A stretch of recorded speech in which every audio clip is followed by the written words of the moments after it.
Early March 1945, Western Germany. Inside a German army headquarters, the air is stale with cigarette smoke and damp wool. Maps cover the walls, rivers drawn thick in blue pencil, defensive lines traced and retraced until the paper is worn thin. The river ahead is supposed to buy time. Days, perhaps weeks. Field reports arrive unevenly, one at a time. A liaison officer reads coordinates that do not align with the map. Another message follows, then another.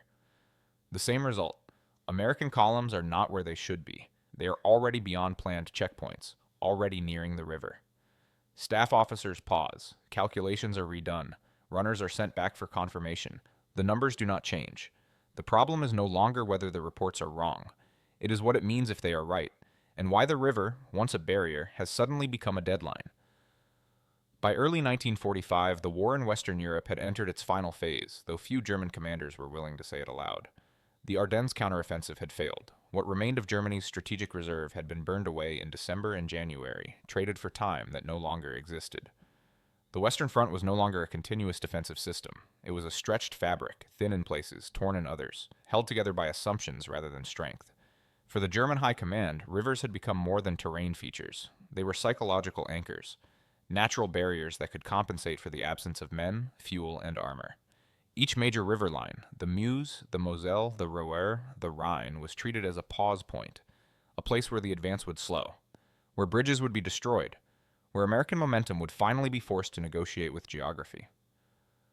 Planning documents reflected this belief. Defensive timetables were built around river crossings not yet fought. Orders assumed days to reposition units that, in reality, no longer existed in usable strength. German commanders were not blind. They understood their weakness. But they believed deeply in friction, the idea that even a powerful enemy would slow when faced with water, mud, and distance. Across the lines, the American approach was fundamentally different. By 1945, U.S. forces in Western Europe had mastered a style of war defined by movement rather than consolidation. They advanced in columns, not waves. Armor, infantry, engineers, and logistics moved together, not sequentially. When resistance collapsed, they did not pause to realign. They pushed forward until something physically stopped them. This was not recklessness. It was doctrine refined by experience. Since Normandy, American commanders had learned that speed created its own form of protection. The faster they moved, the less time German forces had to react, to mine bridges, to form coherent blocking positions. Momentum disrupted command structures long before it destroyed units. German intelligence struggled to track this kind of warfare. Reports arrived late, filtered through damaged communications networks and overstretched staffs. A single American column might appear in 3 different places within hours, not because it split, but because it never stopped moving. What looked like exaggeration on paper was, in reality, the result of continuous advance. The river, in German planning, remained fixed. The Americans, in practice, did not. And as field reports accumulated, German staff officers began to sense a widening gap between the war as it was supposed to unfold, and the war as it now existed beyond their maps. The strain on German command structures in early 1945 was not only physical, but conceptual. Orders still moved downward through traditional channels, but reality moved faster than paper. Army Group headquarters relied on corps reports. Corps relied on divisions. Divisions relied on battalions that were often under strength, displaced, or already retreating. Each step introduced delay. Each delay distorted truth. Communications infrastructure had suffered months of sustained attack. Allied air power had systematically targeted rail hubs, road junctions, and signal nodes. Telephone lines were cut repeatedly. Radio traffic was limited by fuel shortages and the need to avoid interception. As a result, German staffs increasingly operated on partial information, snapshots frozen in time, rather than continuous awareness. In this environment, expectation became a substitute for certainty. Commanders assumed that demolished bridges would delay pursuit. They assumed that riverbanks could be organized into defensive lines if given minimal notice. They assumed that American units, once extended, would pause to regroup. These assumptions were not irrational. They were based on earlier experience. What had changed was the scale and speed at which those assumptions were now being invalidated. On the American side, logistics played a decisive but often unseen role. Fuel convoys moved as aggressively as frontline units. Engineers were positioned close behind spearheads, trained to repair bridges, lay temporary crossings, or exploit intact spans before demolition teams could act. Commanders were encouraged to take initiative rather than wait for perfect alignment. If resistance was light, they were expected to advance. This approach generated confusion for the enemy. German intelligence officers received reports of American armor appearing east of expected positions without clear explanation. Some dismissed these as errors. Others suspected airborne landings or flanking maneuvers that had not occurred. The more plausible explanation, that U.S. columns were simply moving faster than anticipated, was often the hardest to accept. The river itself had become an organizing principle for German defense. Maps marked it as a line of relief, a moment where chaos could be reset. Units falling back were told to orient themselves toward it. Artillery plans assumed firing positions along its approaches. Staff briefings referred to it as if it were already under German control. But control requires presence, and presence requires time. As American columns continued forward, the gap between German planning cycles and battlefield tempo widened further. By the time confirmation arrived, the situation it described had already changed. The river was no longer a future obstacle. It was becoming an immediate reality. And from this tension, between expectation and movement, emerged the shock that would soon paralyze entire command staffs. Inside German headquarters, the war had narrowed to desks, maps, and voices lowered out of habit rather than confidence.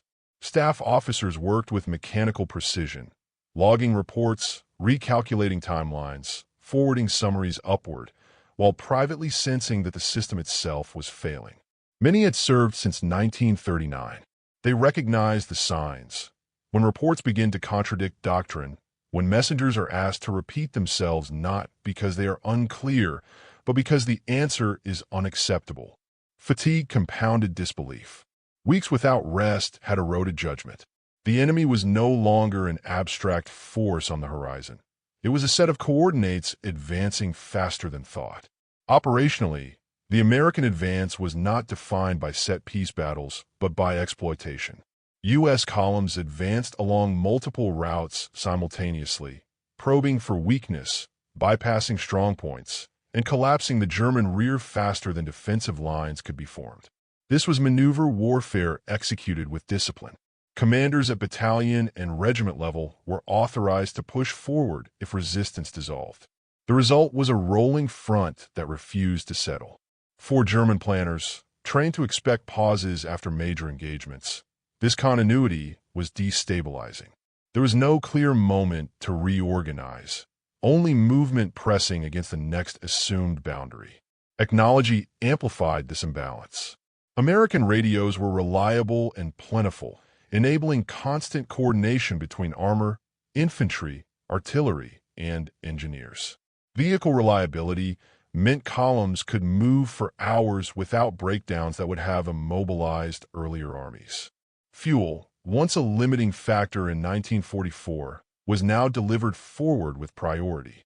Engineers carried prefabricated bridging materials and demolition countermeasures, reducing rivers from obstacles to problems to be solved. In contrast, German formations often lacked fuel even to reposition. Radios were scarce or silent. Technology did not decide the war alone, but determined how quickly decisions could become action. From a German perspective, the report suggested something extraordinary. Either multiple American spearheads operating independently or a single force moving at implausible speed. Both interpretations carried risk. Overestimating strength could prompt premature withdrawal. Underestimating speed could result in encirclement. Intelligence officers attempted to reconcile sightings with known U.S. unit locations, but the pace rendered traditional tracking obsolete. The map lagged the battlefield by hours, sometimes days. What the Germans faced was not deception, but tempo, an enemy advancing faster than their ability to comprehend. Throughout this, the river, soon to be identified on German maps as the last reliable line before the heart of Germany, remained an assumption rather than a reality. It was treated as a future event, not a present threat. Yet American advance elements were already nearing it, in some sectors within a single day's movement. The distance between planning and presence was closing rapidly. That narrowing distance would soon force German commanders to confront not a theoretical problem, but an irreversible fact. Leadership under pressure reveals its foundations. In early 1945, German command culture remained centralized, hierarchical, and cautious by necessity. Decisions require validation. Validation required reports. Reports required time.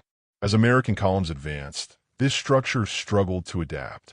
Corps and Army commanders hesitated to issue sweeping orders based on fragmentary information, fearing overreaction as much as inaction.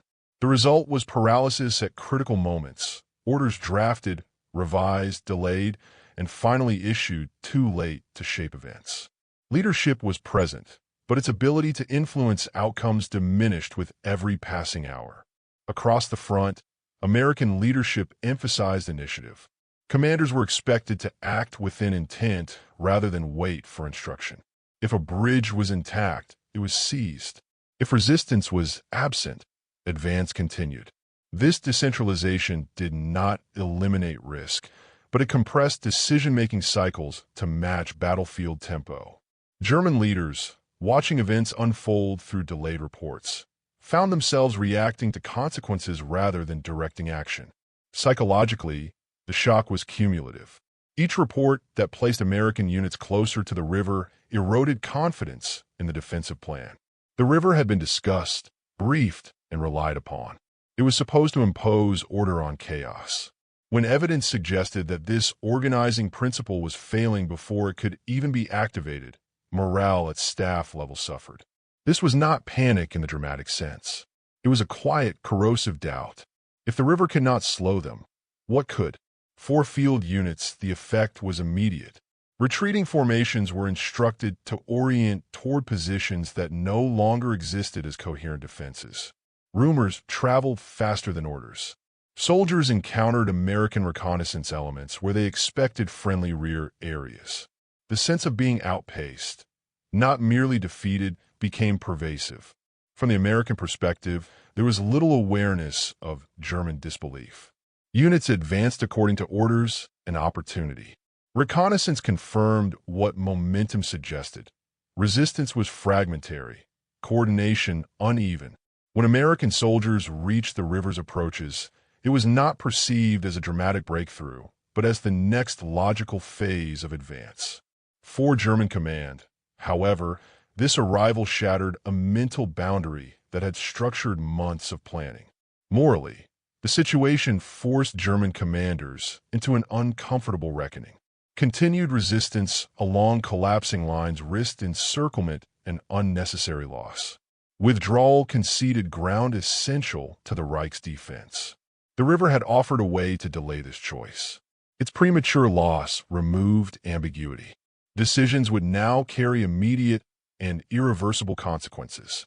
By the time German staffs began to accept the accuracy of the reports, American advance elements were already establishing bridgeheads and reconnaissance positions along the river's western banks. Demolition plans were incomplete.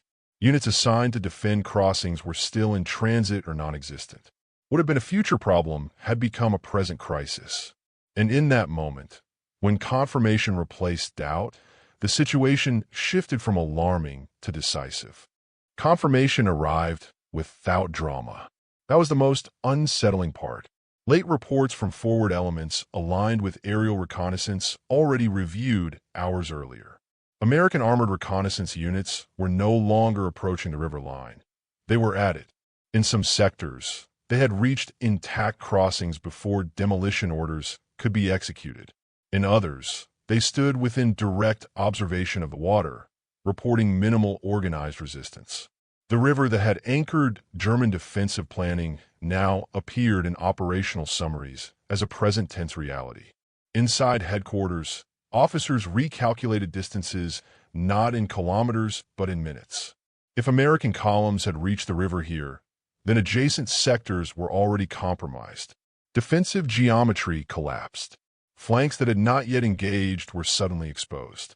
Artillery plans tied to river approaches were rendered obsolete before the first round could be fired.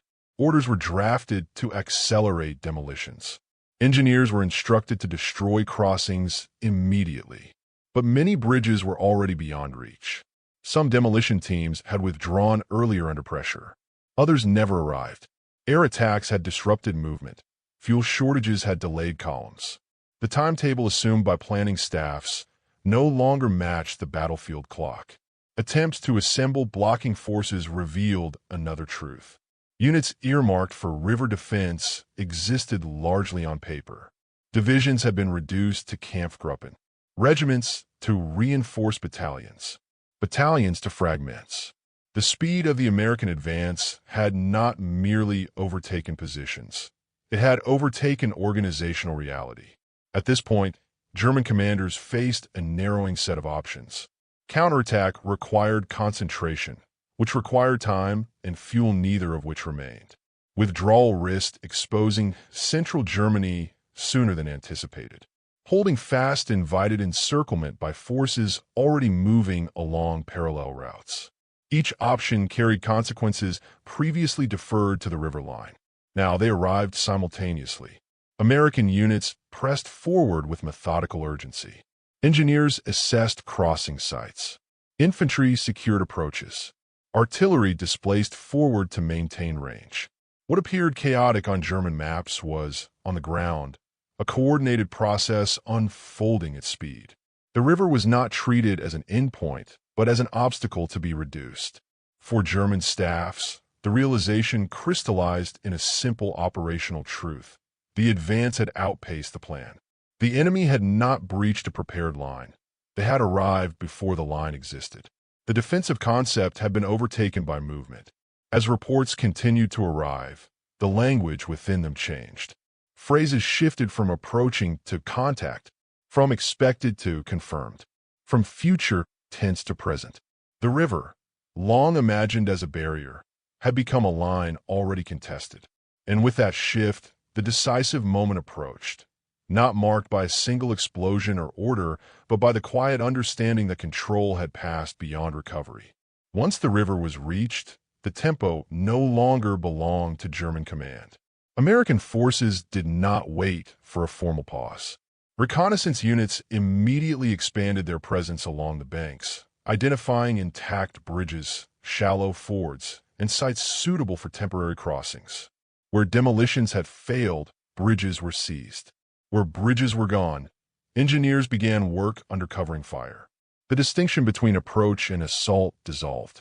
The crossing became a continuation of movement, not a separate operation. German countermeasures unfolded in fragments. Artillery fires were requested but lacked coordination. Air support was largely absent, constrained by fuel shortages and Allied air dominance. Orders to withdraw or hold arrived late and often contradicted one another. In some sectors, commanders attempted to establish local defenses. In others, they ordered immediate fallback. The result was inconsistency across the front, further eroding any chance of coherent resistance. The psychological impact on German staff was severe. The river had been the last reliable reference point in an increasingly abstract war. Its loss was not simply territorial. It represented the collapse of planning itself. Without that anchor, the remaining defensive concepts were improvisational at best. Decisions became reactive, driven by the latest report rather than a structured plan. American commanders recognized the opportunity. The crossing of the river signaled more than a tactical success. It opened the interior of Germany to sustained exploitation. With major natural barriers behind them, U.S. forces could maneuver freely, severing communication lines and isolating formations. The strategic calculus shifted decisively. What had been a campaign of penetration became one of envelopment. German attempts to regain initiative failed not because of a single error, but because of accumulated delay. Each hour spent debating earlier assumptions was an hour surrendered to the advancing columns. By the time headquarters accepted the full extent of the situation, American forces were already expanding bridgeheads, pushing patrols deeper and preparing for continued advance beyond the river line. The decisive moment, in retrospect, was not the first crossing nor the seizure of a specific bridge. It was the realization, simultaneous across multiple headquarters, that the war could no longer be shaped by defensive planning. The river had been crossed not only physically, but conceptually. German command no longer dictated where the next fight would occur. From that point forward, the outcome was no longer in question. Only the speed and cost of the collapse remained to be determined. And as American units pushed eastward, the consequences of that realization began to unfold across the length of the front. The immediate aftermath of the river's loss was not a single retreat, but a cascading series of dislocations. German units that had been oriented toward a defensive line now found that line behind the enemy. Orders to regroup collided with the reality of severed roads and contested crossings. Columns attempting to withdraw ran into American patrols moving laterally, cutting routes that had been assumed secure only hours earlier. For German command staffs, the operational picture fragmented rapidly. Reports described isolated engagements rather than a coherent front. Units disappeared from the map, not because they had been destroyed, but because communication with them had ceased. In several sectors, American forces advanced faster than German headquarters could reassign responsibility, leaving gaps that widened with each passing hour. The loss of the river forced a reevaluation of priorities. Defensive efforts shifted inward, toward urban centers and transportation hubs deemed critical to sustaining what remained of the war effort. But these adjustments were reactive. They lacked the depth and preparation that the river line had promised. Without time to establish layered defenses, German forces were compelled to rely on ad hoc resistance. Roadblocks, hastily assembled Kampfgruppen, and local counterattacks that exhausted limited reserves. American exploitation continued methodically. Bridgeheads were expanded and secured. Supply routes were extended across the river with remarkable speed. Engineers erected temporary bridges capable of supporting armor and logistics, transforming what had been a barrier into a conduit. Within days, the river ceased to function as a dividing line at all. It became simply another feature crossed and left behind. The psychological effect on German leadership was profound. The realization that a major natural obstacle had failed to impose delay shattered confidence in remaining defenses. Staff officers increasingly framed their assessments in terms of containment rather than reversal. The language of planning shifted from holding to delaying, from defense to withdrawal. Each change reflected a narrowing horizon. For German soldiers in the field, the consequences were equally stark. Many found themselves cut off from command, forced to make decisions independently. Some surrendered when confronted by overwhelming force. Others attempted to retreat eastward only to encounter American units already established along their routes. The sense of being overtaken, not merely defeated, became a defining feature of the final weeks. Yet the collapse was not instantaneous. Resistance persisted in pockets. German units continued to fight with discipline and determination where possible. But the strategic initiative had irreversibly shifted. The river's premature loss had removed the last illusion of a controlled defense in the West. As the front dissolved into a series of local actions, the broader consequences began to emerge. Consequences that extended beyond the battlefield and into the final shape of the war itself. Strategically, the consequences of reaching and crossing the river ahead of German expectations were decisive. What had been envisioned as a final organizing line in the West collapsed into irrelevance. With American forces operating beyond it, German planners could no longer rely on geography to shape the campaign. The interior of Germany, once buffered by distance and natural barriers, was now exposed to continuous pressure. Transportation networks became immediate targets. Roads and rail lines east of the river were seized or interdicted before they could be systematically denied. German attempts to reposition reserves were frustrated not by lack of will, but by lack of opportunity. Units ordered to move often found their routes compromised before movement began. The advance did not simply push the front forward. It bent it inward, compressing German forces toward the center with increasing speed. At higher levels of command, assessments grew increasingly stark. Reports acknowledged that operational coherence in the West was no longer achievable. Remaining forces were tasked not with restoring a front, but with slowing the inevitable. Delaying actions were ordered to buy time for evacuations, redeployments, or political decisions still being debated.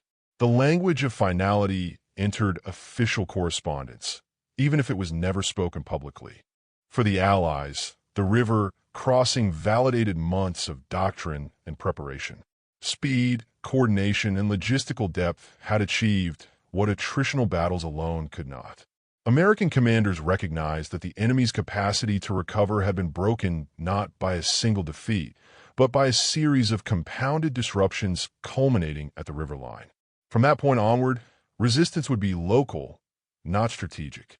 The civilian population felt the effects almost immediately. Areas once considered rear zones became active theaters within days. Administrative authorities struggled to respond as military control gave way to rapid Allied movement. The psychological shock extended beyond the armed forces. The war had arrived in places that had been promised distance and time. Yet even in collapse, the war retained its complexity. Isolated German units continued to resist where possible. Some attempted to fight their way east. Others surrendered en masse. The outcome varied by circumstance, leadership, and chance.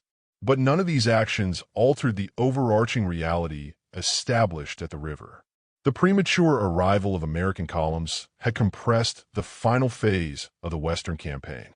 What might have unfolded over weeks now occurred in days. Decisions once deferred were forced into the present. The river, long imagined as a boundary between phases of war, had become a marker of its irreversible momentum. And as Allied forces advanced deeper, the meaning of that moment, when reports first confirmed the river had been reached, grew clearer with every mile gained. In the end, the moment was not defined by a battle, a speech, or a single catastrophic order. It was defined by timing. The German command staffs did not lose the war at the river because they lacked courage or experience. They lost it because modern war no longer rewarded expectation. It rewarded speed. The river had been assigned meaning long before it was reached. It was meant to restore order, to impose delay, to turn movement into structure. But when American columns arrived first, that meaning collapsed. What failed was not the river itself, but the belief that geography could substitute for control. By 1945, warfare had outgrown static assumptions. Mobility, communication, and logistics had compressed space and time into something unforgiving. Decisions delayed by hours could not be recovered by days of planning. The battlefield moved faster than the map. For the Americans, the crossing validated a way of war built on momentum and initiative. For the Germans, it exposed the danger of relying on future lines instead of present realities. The war did not end at the river, but its character changed irrevocably there. What followed was no longer a contest of plans, but a race against inevitability. History often remembers wars through decisive battles and dramatic moments. Yet some of the most consequential turning points occur quietly. When a report arrives too late, when a line is reached too early, and when a staff realizes that the world beyond the map has already moved on. That realization, more than any explosion or order, marked the true crossing.